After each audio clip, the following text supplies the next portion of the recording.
Chapter 9, Stargirl. See my stars? Alexis Smith, you rock. Inspired by Alexis Smith. Stars. In the Sonoran Desert, there are ponds. You could be standing in the middle of one and not know it because the ponds are usually dry.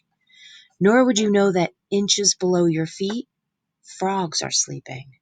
Their heart beats down to once or twice per minute. They lie dormant and waiting, these mud frogs, for without water their lives are incomplete. They're not fully themselves. For many months they sleep like this within the earth. And then the rain comes, and 100 pair of eyes pop out of the mud, and at night 100 voices call across the moonlit water. It was wonderful to see, wonderful to be in the middle of. We mud frogs awakening all around. We were awash in tiny attentions. Small gestures, words, empathies thought to be extinct came to life. For years, the strangers among us passed sullenly in the hallways.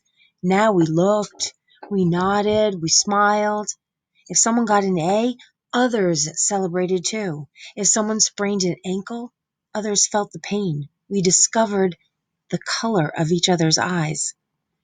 It was a rebellion she led. A rebellion for rather than against, for ourselves, for the dormant mud frogs we had been for so long. Kids whose voices had never been heard before spoke up in class. Letters to the editor filled a whole page of the school's newspaper December edition. More than 100 students tried out for the spring review. One kid started a camera club. Another wore hush puppies instead of sneakers. A plain, timid girl painted her toenails Kelly green. A boy showed up with purple hair. None of this was publicly acknowledged. There were no PA announcements, no TV coverage, no headlines in the Micah Times. MAH students astir. Individuality erupts. But it was there. It was happening. I was used to peering through the lens, to framing the picture, and I could see it. I could feel it in myself. I felt lighter, unshackled, as if something I had been carrying had fallen away, but I didn't know what to do about it.